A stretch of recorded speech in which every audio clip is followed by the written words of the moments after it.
The viewpoints expressed on Night Fright are not necessarily those of the host, the staff, the sponsors, or the affiliate stations. Tonight's program may contain graphic themes or images. Viewer discretion is advised.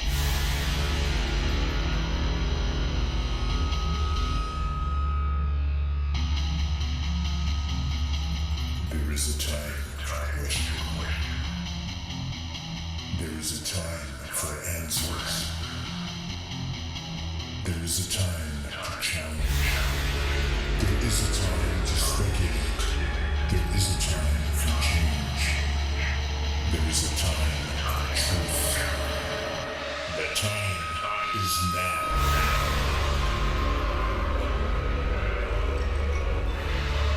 Welcome to Night Fright, your voice in the dark for paranormal and conspiracy.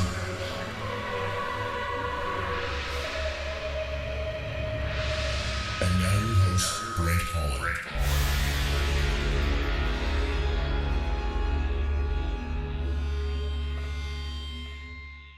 Showtime! Welcome to the show. I'm Brent Holland. Welcome, one and all, to Night Fright. You know, folks, today's been one of those suffocating humid days that we always get here in Kingston, right off Lake Ontario. You know, it's so humid, it's like you'd get, I guess, kind of like in the deep south, with the trees looming overhead and the cicadas, or as they're more commonly known, heat bugs buzzing away. And sure enough, tonight as the sun was setting, as I drove along Lake Ontario, as always, to the studio, the clouds were gathering far out over the lake.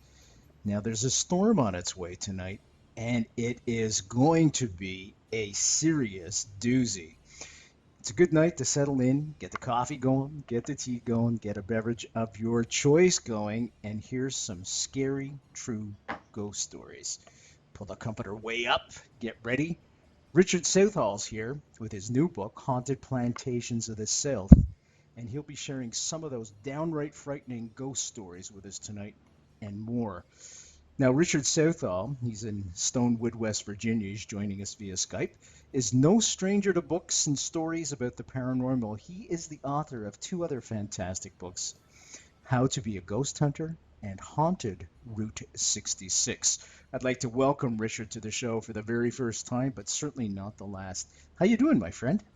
I am doing good. How are you doing? Doing well, my friend. Now, these are incredible books you've got. I want to tell everybody right away where you can get them. www.nightfrightshow.com. www.nightfrightshow.com. Haunted Plantations of the South.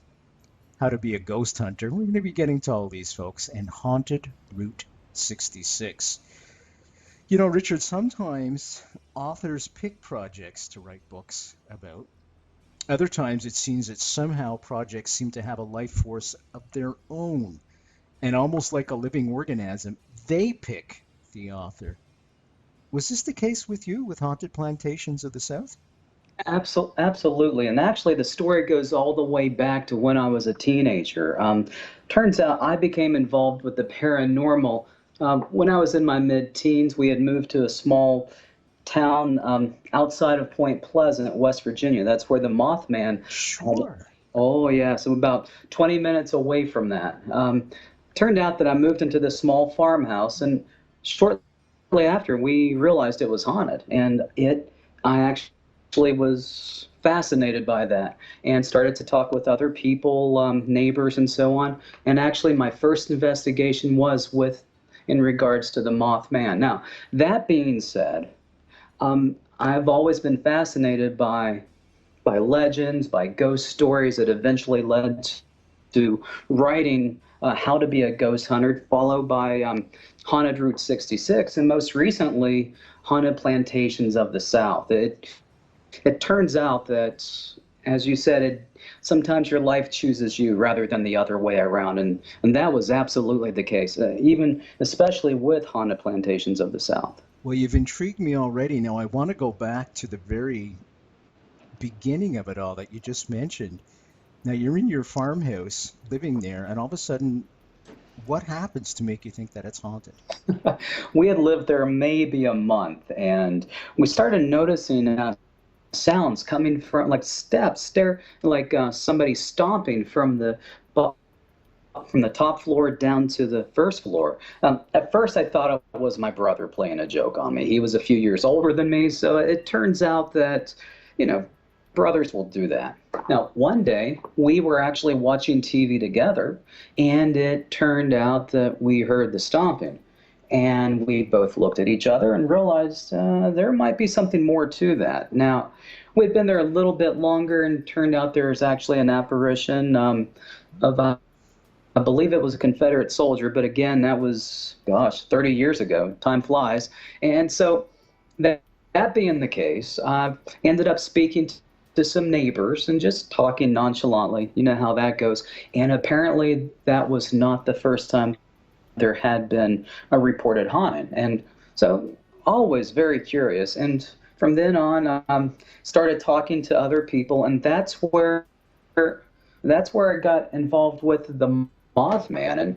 And like I said, Point Pleasant is about 20 miles south of where I was living at the time in Evans, West Virginia. And for those people who might not be familiar with the Mothman, Point Pleasant, West Virginia, if you take a look at John Keel's The Mothman Prophecy, he wrote this book in 1975 regarding events that took place in the summer and fall of 1966 and 1967. People had seen a number of, if you want to call it a large creature with maybe large bat-like wings, maybe with a 15-foot wingspan.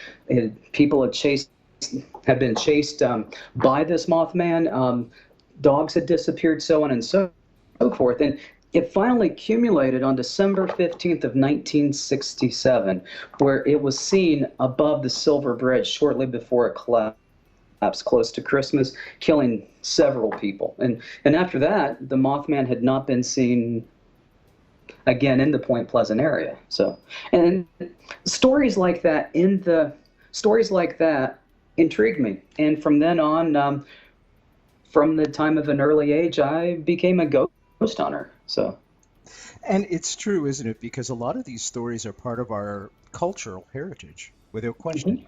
Mm-hmm. A lot of people like to pass over them, but there is historical value associated with them, without question, because this was part of people's lives, and it crosses a realm between mythology, I would say, lore, into historical content, without question. Now let's jump to Haunted Plantations of the South.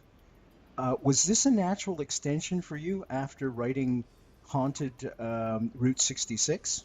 Yes, it was. It turns out that when I had written about Route 66 with my previous book, I realized how ingrained our history was in regards to the legends.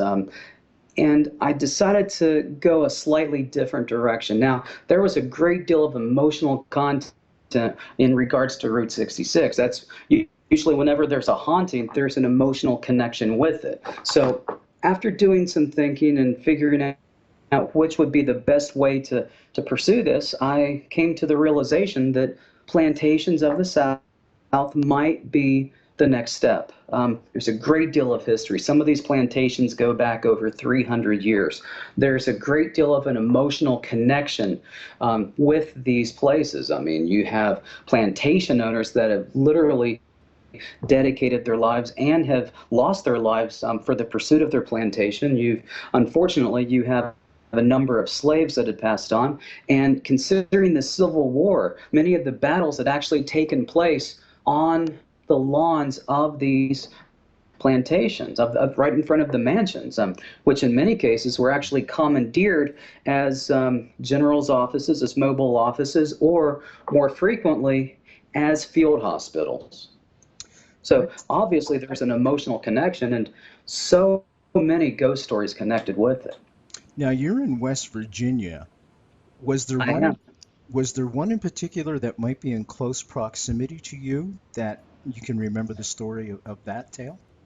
Oh, absolutely. There weren't any in particular in West Virginia. There were a number in Virginia, as a matter of fact. Turns out that, ironically, there is a place called Southall Plantation not too far, maybe a 2 hours drive from where I live.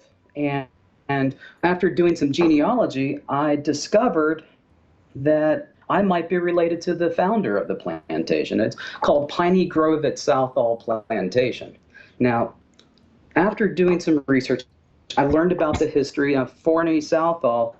He was actually one of the first people that lived in the community. He was the first sheriff, and he was also the person who took the first census. Well, he had actually started this plantation, eventually opened a small shop, and eventually it was renamed Piney Grove at Southall Plantation. The name of the store was Piney Grove.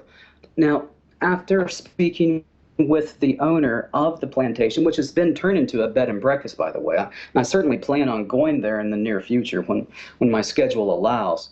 But he had said that there actually was a ghost associated with the plantation. Now, I wrote about this in the book, and I don't want to tell the whole story, so to speak, because I want to entice people to read the story itself. But turns out there was a soldier a Civil War soldier that had been injured in battle not too far from the site of the plantation, and he had to have his leg amputated.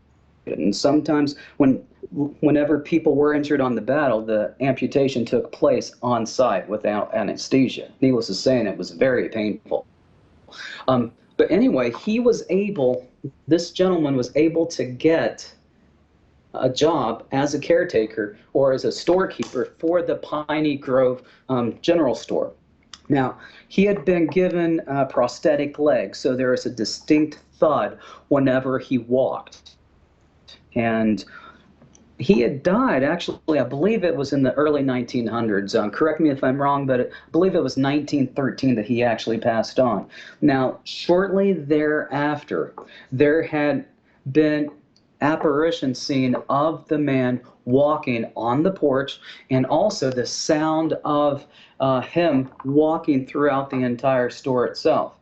Now, this can be confirmed. We can be able to identify the person who actually is causing the haunting. So that's one of the many ones, but I'd say that would be one of the closest stories, I would say, that would be included with the book. Maybe I should write some more about West Virginia. Maybe there's going to be a sequel to this in the future. Now you're enticing me to get all the the whole series of books if you're going to do that, my friend. The book is called Haunted Plantations of the South. Indeed, our guest tonight is Richard Southall, the author and our guest. www.nightfrightshow.com, www.nightfrightshow.com. Click on tonight's guest book cover, take you right to a spot where you can order the book from the comfort of your own home. Was there any other stories that kind of leapt out at you? I always think of the poor slaves and the negative energy that surrounded those huts that they were forced to live in. Yes. The working conditions, the health extremities that they were put through. Oh man, absolutely. Well, think about it. I mean, many of the slaves lived in absolute squalor. Their living conditions were minimal at best. A lot of the times they would get up at first light and work until after dark. Anyway, what comes to mind was a place called Anchuka Plantation out of Vicksburg, Mississippi. Turns out there are actually 3 hauntings associated with it. Turns out that it was a federal mansion built in 1830 by a man named J.W. Maudlin, and in 1837 he sold it to a man by the name of Richard Archer. The long and short of it was he had 5 daughters and 4 sons. He was especially close to his daughter, who actually was nicknamed Archie. And back to the Anchuka Plantation, there were 3 main ghosts. One was the daughter, but more interestingly enough was the ghost of one of the slaves. Now, there were usually 2 types of slaves associated with the plantation. The outside slaves, obviously, and also the inside slaves. Now, generally, the inside slaves, they wore white clothing in order to distinguish themselves from the outside slaves. Now, the haunting associated with this plantation was actually of a woman who was a cook, who was very close to the family. Several occasions, people have been able to see the apparition of an African-American woman wearing white in the kitchen cooking. Now, the interesting thing about this, it's not just an apparition, because oftentimes the smell of food can also be noticed. Now, apparitions aren't necessarily just visual. They can affect several of our senses. They can affect sight, obviously, with the ghosts. You can affect sounds. You can actually hear the voices, and in some cases the music, singing, so on and so forth. But it can also affect touch. People have been known to actually have been felt and touched by the ghost. I mean, sometimes pets and so on and so forth. But the interesting thing about this is that you could smell the food. Well, that's just one of the slaves associated with this plantation. Another one has been identified in one of the slave cabins. Now, this person is actually of a man who, whenever he appears, you can hear a very deep baritone voice. Now, the voice would be either in the process of speaking or singing. It's very low, but it's almost difficult to discern between the two. There have been EVPs based on this, so there is some evidence to this effect. Wow, that's pretty frightening stuff.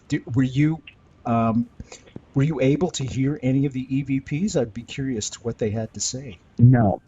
Now, many of the plantations that I've written about, I myself have not visited. In many cases, I had actually contacted the plantation owners with the purpose of getting permission to write about them. Now, there are over 65 stories in the book. I originally had a list of about 200, and I narrowed it down. Some of the plantations, I wasn't able to get in touch with anybody. Some of them may have been abandoned. Some of them may have been turned into private residences. A few cases, I had some individual ask not to be included in the book simply out of privacy. And my thought of it is, I'm going to respect all of their wishes. But still, that still will leave, like I said, over 65 stories to be included with the book. You know, sometimes, Richard, you're going along at a path, focusing on the book you're writing, and then all of a sudden, something out of the blue comes out of nowhere and takes you in a little bit of a different direction. Did that happen to you at all during this book? Well, again, what I was noticing was the simple fact that I had I possibly have a relative I was writing about that had a haunted plantation of their own. That was something that really caught my attention. So that would be something. And also, it's an interesting thing about each of the plantations. It's not necessarily just the fact that they've got good ghost stories associated with them, but they've got fascinating histories. One thing, through doing the research with Haunted Route 66 and also Haunted Plantations, I learned that it was crucial. It was crucial to learn the history of a location. So if you maybe want to look at it from that perspective, that would be something if you want to call it slap me in the face, it was a realization that some people consider ghost hunting or paranormal investigation simply going to a location to actually just, quote unquote, get recordings of EVPs or pictures of apparitions. One thing that came to mind is that is very little of a paranormal investigation. And I came to that realization. Where did you begin with your research? Did you go to the local libraries? Were there oral traditions you accessed? Originally, I did get by doing some research online, I was able to get a list of the plantations, and based on that, I was able to contact newspapers. I was able to go to several libraries, or call them actually, and also contact some of the people associated with it. Did I rely on the internet initially just so I could get the list? But my thought of it is it's important to look at other sources of information. Anybody can put anything online, but if I can hear something directly from an individual that's either experienced an paranormal event or who is currently associated with the plantation, that gives it so much more validity. So it was a combination of contacting newspapers, libraries, people, and so on and so forth. Was it difficult to find authentic stories as opposed to ones that were obviously fabricated? Well, one thing that I did was whenever I did the research, if I found the same story associated with several of the plantations, I decided not to include that because that could have very easily have been an urban legend. And in regards to Route 66, we have, of course, the phantom hitchhiker. You get somebody that needs to be picked up along the road. They disappear whenever the person's driving. There were stories kind of like that in regards to some of the plantations. Usually it's about unrequited love, just usually unfinished businesses. But it's in a lot of cases, it was the same story. What I had to do was discern what was possibly just simply folklore or a legend from actual paranormal events. Okay. And that took some time. No doubt. Now, how did that happen? Can you explain that process to us? Oh, absolutely. What I would try to do is get. Okay, can you hear me? Yeah, it's much better now. Okay. Yeah. What I would do is try to go to at least 2 or 3 separate sources. That way, if there was some consistency to it, then I would include that in the book. What I tried to do was, whenever I did include a ghost story, try to identify the person that is doing the haunting. Now, if it's more of like an urban legend or just folklore, you're probably not going to get a name associated with a particular haunting. But if you find out that, say, an owner of a plantation or the child of the plantation owner may have died, and shortly thereafter you started noticing the apparitions or the hauntings, there may be more credibility and validity to that just than somebody saying, I know somebody who knows somebody who knows somebody. 80% of the paranormal investigation has to do with doing research to get historical events, to get names, to get possible reasons of how a person may have perished, and so on and so forth. Did you find, you touched on children, and I'm always concerned when children pass over and they seem to anguish. They don't move on to the light, to a better place, if you will. Did you come across stories like that where there are children still anguishing that you feel? Well, my whole theory is that a lot of the times it's a recording. Somebody does something emotional again and again and again, it leaves an impression. So I don't know necessarily if they're actual souls of people or children in anguish, but in a lot of cases, such as the Sweetwater Plantation in Florence, absolutely, there's actually a case of several accounts of children that have been heard laughing throughout the second floor, which happened to be where there's a man by the name of General Brand.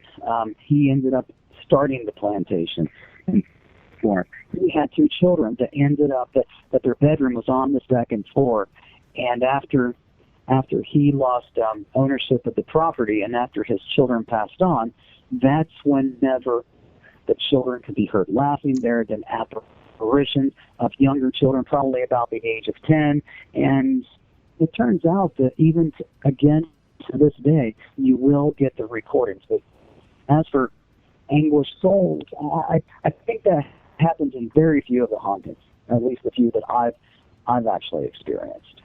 Many people say, Richard, that when a person passes over, they'll return to the place that made them the most happiest in this life. And this is why you get a lot of farmers, of course, going back to their farmhouses because it wasn't it was a place of joy for them. Obviously, if they were working for themselves, working the land, working the fields, Mhm. they probably got a lot of self-satisfaction with that. Do you think that's probably part of the case, especially in the case with these girls laughing? Oh, absolutely.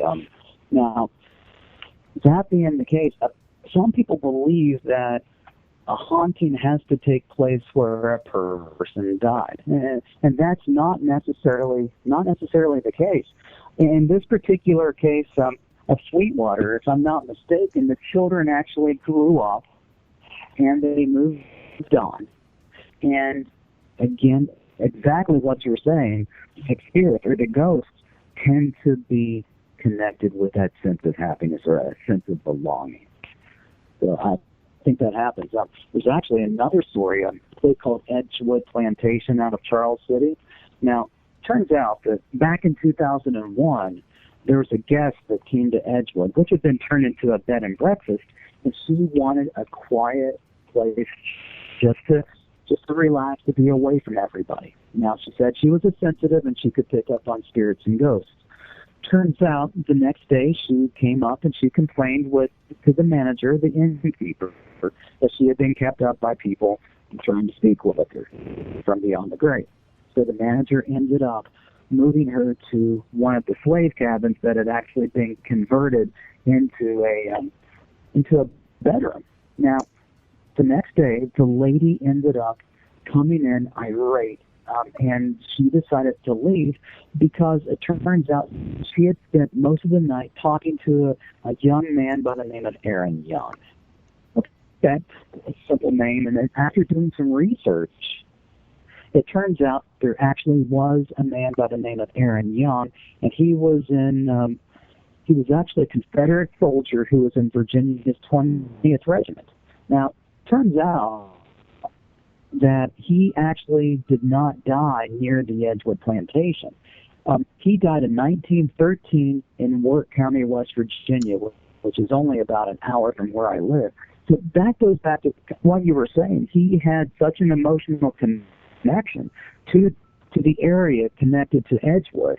His ghost haunted the plantation house, although he died several hundred miles away. Wow, what a story. Now, can people actually, I imagine a lot of these places have been taken over by the national parks people. Is it possible for people to visit some of these plantations along the way that you've described? It is. As a matter of fact, it turns out that you can visit. There's many of the plantation houses have been turned into public parks. Some people have actually turned them into bed and breakfast. We've had people that would actually open up their homes for private tours and so on and so forth. So there is an opportunity for people. There is an opportunity for people to experience these plantations on their own. If you want to look at Haunted Plantations of the South as sort of a guidebook, that's pretty much, that could be very beneficial. I divided the book, each chapter, based on state and did an alphabetical listing of each plantation, so that if somebody happens to be traveling in the South and they're traveling through a particular area, they can find the information, they can visit the plantation, and actually hear firsthand from the owners or some of the people associated with it, the stories.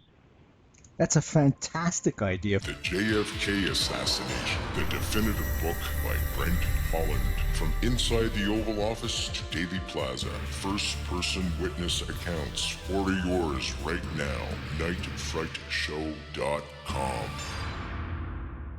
Folks, the book is called Haunted Plantations of the South. Our guest tonight and the author, of course, Richard Southall.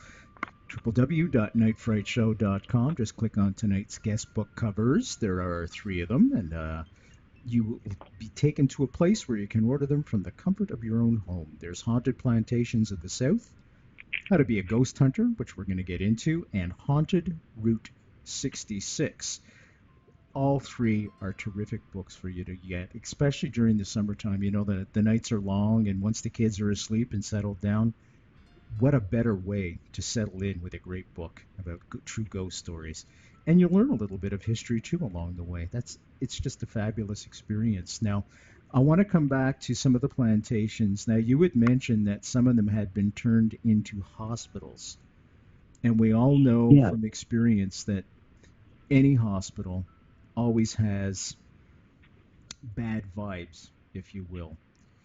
Did you come across any, I hesitate to call them evil spirits, but spirits perhaps of people that are unsatisfied being dead, that they want to come back and be alive somehow? Malevolent spirits? I have in all of my times of doing ghost hunting. Now, I'm in my early 40s now. From the time I was a teenager, I've not really had any experiences with malevolent spirits, so to speak. One thing I've discovered, in my opinion, is that most of the hauntings are recordings. I believe that there's three types of particular hauntings. One, the majority would be recordings. If somebody did something over and over again, they leave an impression, like a groove or a footprint, so to speak. Or if something happened very dramatically, and that also leaves an impression. In regards to spirits, it turns out that a person may not even realize that they passed on. So there's some sentience with it. A person may have unfinished business, so there's some sentience with it. But in some cases, if you want to call it the malevolence, I believe in some cases there are things that have never really been alive as we know it. That's where we get the stories of possessions and so on and so forth. But the closest I've ever had to something malevolent was I went to a place where he did an investigation where there was a murder that had taken place several years before. And then whenever you went into the room, it just had this strong sense of oppression associated with it. You could just, it was almost tangible.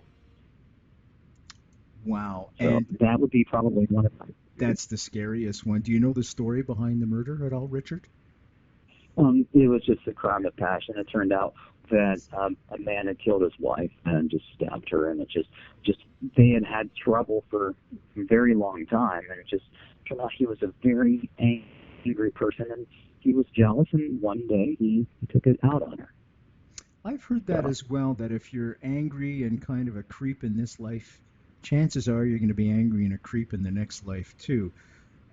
It's kind of coming back to what I asked you before. Was there any place that you had traveled, especially on Route 66 and in all your ghost hunting, that you came across something that could be described as that?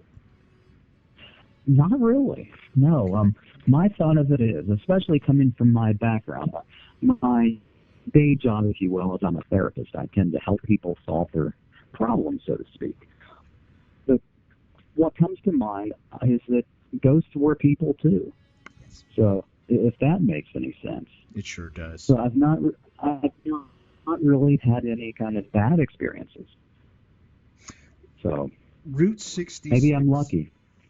Oh, Yes. thank God you are. Yeah, because I know a lot of people. Christine Corda was on the show, and she went through a real sanctioned Roman Catholic exorcism, and they just don't hand those things out on a platter, folks. You really have to pass some incredible tests before they go ahead and commit you to a fully sanctioned Roman Catholic exorcism. So yeah, you're very lucky in that respect, Richard, without question. Me too. Route 66. Now, I was in Chicago where it begins, and I thought, Yeah. what a wonderful thing to do. Start in Chicago and go right across the country. Well, kind of down on an angle. Yes. And travel along there and see all the old places and everything. And you've written a book about this. This is fantastic. Talk about a did. tour guide for a guy like me that's into the paranormal. What gave you this wonderful idea? Well, again, I think it was pretty much, I'll go ahead and be straight up about it. Remember the movie Cars? I've got a lookable one, okay? And if you take a look, there's a scene in the Disney movie Cars, which pretty much shows Route 66 eventually fading away because of the interstate system. That's right. And it turns out that I got intrigued me, and I decided to do some research on it and realized it was absolutely one of the most pivotal moments in our history. I mean, it took place earlier part of the 20th century, less than 100 years ago, and there's such a romance associated with it, such an ambiance with it. It just shows the American spirit and determination. The way it worked was rather the reason it was called Main Street USA was that this is the first interstate roadway in the United States. It connects from Illinois to Santa Monica, California. And what the government had done was put a double roadway through different towns, almost like a connect-the-dot type thing. And that increased traffic. And whenever some of the business owners realized there'd be more of an increase to traffic, they wanted to make their stores and their businesses stand out. So it turns out that they came up with some very creative, wonderful ideas. And we, whenever I actually drove Route 66 in 10 days. So, and that was an experience, over 2,000 miles in less than 10 days.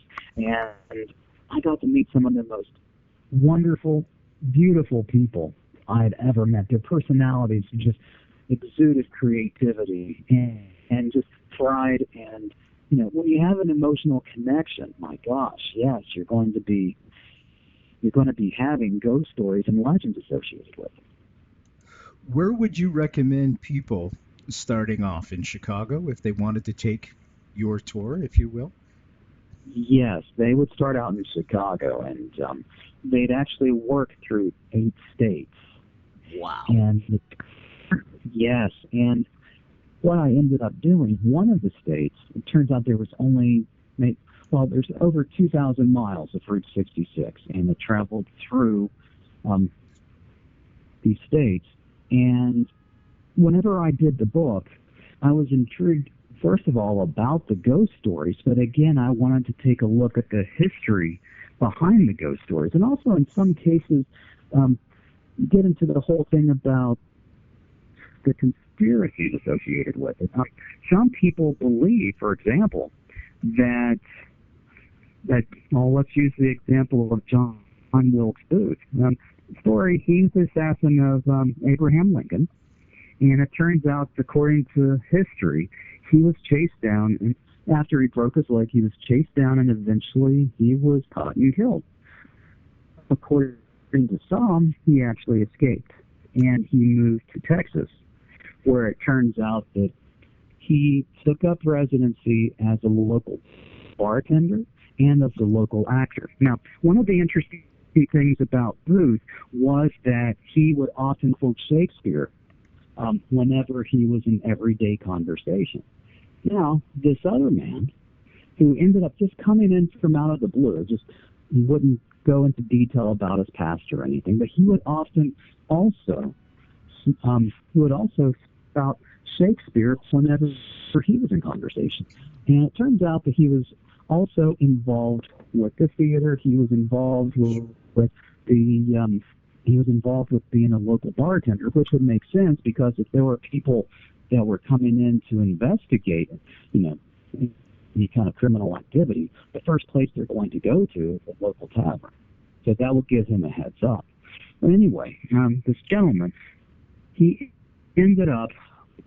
got sick. He realized he was possibly going to be dying. He ended up telling his physician who was taking care of him his true identity. Now, of course, the physician excused himself, ended up trying to find the authorities, came back, and the man was gone, never to be seen again. And then there had been indication that this man was, in fact, John Wilkes Booth. As for the hauntings, in many cases they're connected with the theater that's actually there. In many cases, there have been EVPs reported of a man quoting Shakespeare. There also have been the recordings of an EVP of a man coughing. And finally, it was also known that John Wilkes Booth was an alcoholic. In many cases, even though the area may be vacated, there might not be anybody around. An individual who's investigating the area can also have a strong scent of alcohol, particularly whiskey. So you can kind of take into account things like that. There was obviously an emotional connection. Another story would involve Sam Kinison. Are you familiar with Sam Kinison? Sure, absolutely. Died tragically. Yes, Needles, California. Yes. Yes, right outside of Needles, California.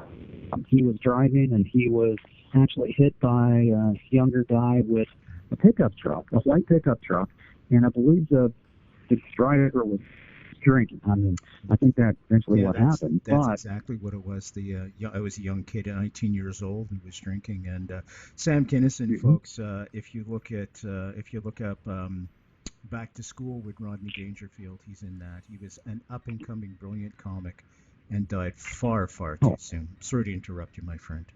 Oh, you are perfectly fine. I agree. He died way too soon. He was with somebody when he was passing on, and it turns out the report was that he was in pain. He looked up, and he said, "I understand. I'm ready," and then he passed on. So in that particular area near Needles, California, where the accident had taken place that had taken Sam Kinison's life, there have been the sounds of tire squealing, just basically the sound of a car accident. So again, going back to the whole emotional connection of the accident that took his life. And that recording in energy and the loop that it creates over and over and over again that you had mentioned before too. Yeah. That's fantastic. I've never heard either one of those stories about John Wilkes Booth or the Sam Kinison story, and I want to thank you for those because that's incredible research. Folks, the books, you've got to get these books because I am learning a ton.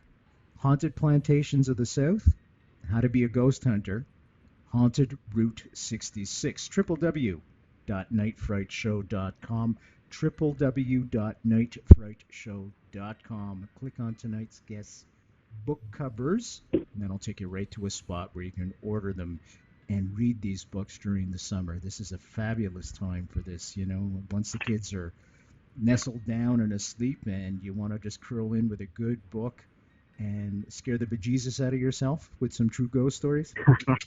There you go, and you can plan your vacations around Haunted Plantations of the South and also Haunted Route 66. Our guest tonight, of course, is Richard Southall, and he's just a fabulous guest, and I thank him for coming on the show. Let's go back to your work as a ghost hunter. I'm going to tell you a story about myself that I haven't told in a long time. I compose music for television and film, NASA, ABC, and all these guys. Now, that's not why I'm telling this story. I just wanted to give context that I compose music, and a lot of the music I compose is for horror films. Years ago, I was writing some music, and I was 2-3 in the morning, and I was composing away, and there was a thunderstorm outside. It sounds like a movie. No pun intended. Kind of like tonight. And I was in the back of a building at a university that had a sound studio, and all of a sudden there was a knock on the door quite rapidly. So I went to the door, and there was no one there, and that was probably a security guard pulling my leg because I was friends with him. But afterwards, there was a loud scream. I left all the equipment on, actually, turned the light off, and ran out of there. Did you ever have a moment like that when you were writing any of your books where you scared the hell out of yourself? Well, not so much that I wrote about, but there were a few situations that really caught my attention. Well, let's just put it that way. First, there's a place called Slenderation Tunnel, not too far from where I live. It's probably about 20 miles from where I live currently. It's between Clarksburg, West Virginia. it was actually part of a railroad. And what they've done in West Virginia was that when the railroad, they stopped using it, they turned it into a bike trail, and they call it Rails to Trails. Now, this place has actually been reportedly haunted for a very long time. There's actually a cemetery that was on top of it. It's a 1,000-foot tunnel, and just the whole ambiance of it. I was always fascinated by it. Now, one of the things that I would do is I'd put 2 or 3 different voice recorders throughout different areas of a haunted area. I would say in this particular case with the tunnel, I'd have 3 of them separated by about 200 to 300 feet. Now, we had done that and didn't see anything at that time. Took a few photographs that may have had what we call orbs in it. And when we got home, we meaning my wife and a good friend of mine who's now in Arkansas, but that's another story. Turns out that we played them back, and close to the one where my wife was standing, we hear the distinct EVP of saying, "I see her." And it wasn't just something that was garbled that you could basically make it anything you want, but it was very distinctly, "I see her." Buddy, did you do 180 and get the hell out of there? Because that would have been me. Well, we did. I would have led the way. We didn't know about it then. We didn't know about it until we played it back on the computer. The other thing that really caught my attention was there's a place in Gettysburg called the Farnsworth Inn. Now, I was able to get a room there, of all places, Halloween night. It turns out that there was a group of people that had rented out the entire bed and breakfast, and just happened to call just for the fun of it to see if there were any openings, and one of the people canceled. So we went there. We went into, we were given a room, I believe it was called the Rose Room. I may be wrong about that, but again, it's been several years. Now, one thing we noticed was the very strong smell of roses, and later on we heard a cat. We thought maybe the bed and breakfast owner had a cat, and so we ended up having breakfast. We talked to the owner, and she said that this place would actually have been used after the Battle of Gettysburg, and that some of the soldiers, a few of them, the lucky ones, they were actually brought there and they died. And sometimes once somebody had died, they would put several roses in a room simply to compensate for the smell of decay. Now, we told her about the cat too, and she looked at us and she said, "Sweetie, that's not a cat." Also, there were babies in that area that had been nursed and in some cases passed on. It was also used as a nursery. Now, if you want something that would pretty much cause the hair on your arms to raise, that I would have to say that would probably have been it. You're absolutely right, because every hair on my body is standing up when you said babies. Oh my God. And you could smell the roses and everything right in that room. Now, I've had some interesting experiences. Holy cow. Now, when you were at Gettysburg, I mean, the body count there, folks, 55,000 wounded and dead in 3 days. Just over a 3-day period. It was just, I just went there basically for the historical aspect. I wasn't necessarily going there to do any ghost hunting. It was just, decided to go there, but didn't do any paranormal investigation at the battlefield. But if you it's the sheer emotional feeling that whenever you go onto the battlefield, it's like hollowed ground. You could just, it was just I mentioned within the house that I had investigated where there was a murder, you could feel that something had happened. You could feel that something intense had happened in that area. But yeah, over a 3-day period, over 55,000 people had died, and usually their deaths were not pleasant. A lot of the times, whenever they were shot, the bullet actually would shatter, and it would splinter, and instead of being a clean shot, in a lot of cases it would shatter bone and so on and so forth. Now, what I briefly mentioned, whenever the plantations were sometimes taken over as field hospitals, sometimes surgeries took place on the battlefield itself. In many cases, there were amputations completed on the field without any anesthesia. You hear the phrase "bite the bullet." That's where it came from, simply because since there was no anesthesia, and in some cases there was liquor, but that was a little bit few and far between it. A lot of people didn't have it, but they would actually get a bullet, have the soldier bite on it while they did the amputation. That's where the phrase "bite the bullet" comes from. My So, God, yeah, there's just the thought a of lot of an emotional connection. oh, that's awful. Now, a lot of the apparitions that are seen at Gettysburg, I'm told, don't realize they're dead because apparently this happens a lot on battlefields everywhere. When you have young people that Absolutely. aren't expecting to die and all of a sudden they're dead, they just sort of carry on and they don't realize that they have passed on. Okay, let me see if I can get Richard back on. It looks like he's offline. I wonder if he had a power outage. Let me just try and see if I can get him online, folks. Hello again. Hello again. I tell you, we'll start talking about spirits, Richard. I think You know there's what's ghosts in the interesting? machinery. Yes, please. Well, that's what I was going to say. In many cases where there's hauntings, there's also problems with electrical disturbances. You have phone calls, obviously, that are dropped. You have batteries and cameras and flashlights and so on, and draining, just absolutely draining of any power. So maybe that's why we've been having some communication problems between Skype and between the phones. Maybe someone else is listening in. Now I'm looking over my shoulder. Thanks a lot for that. Well, you're very welcome. God, I hope I locked the door on the way into the studio. I'm here alone, folks. Not that you need to know that, but, so if I start hearing footsteps downstairs, I think I'm going to bolt out the window here.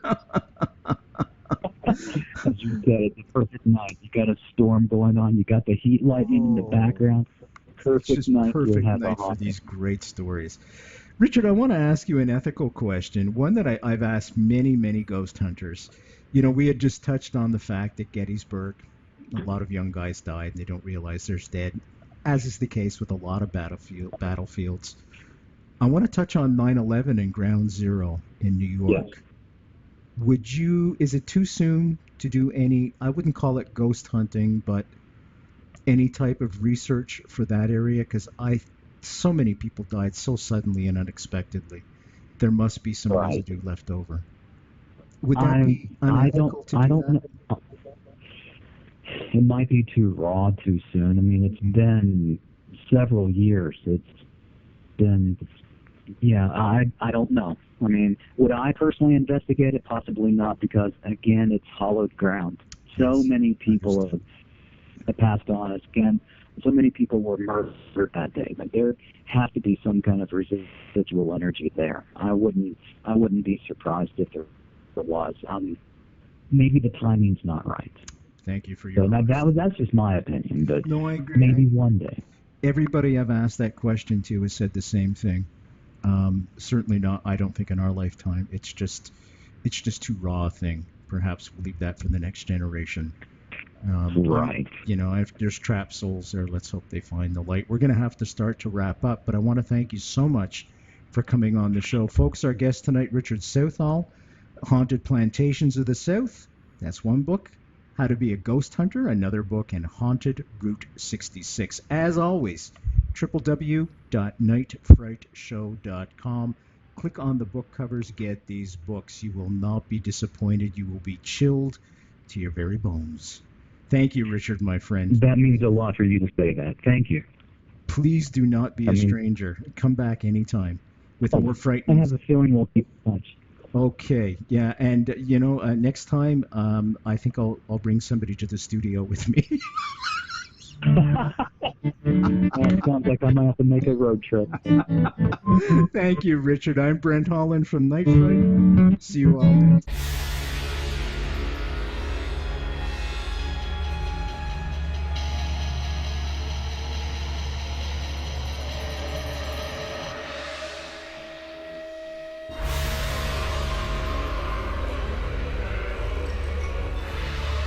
You're listening to Night Fright and your host, Brent Holland. The time is now. Your voice in the dark for paranormal and conspiracy.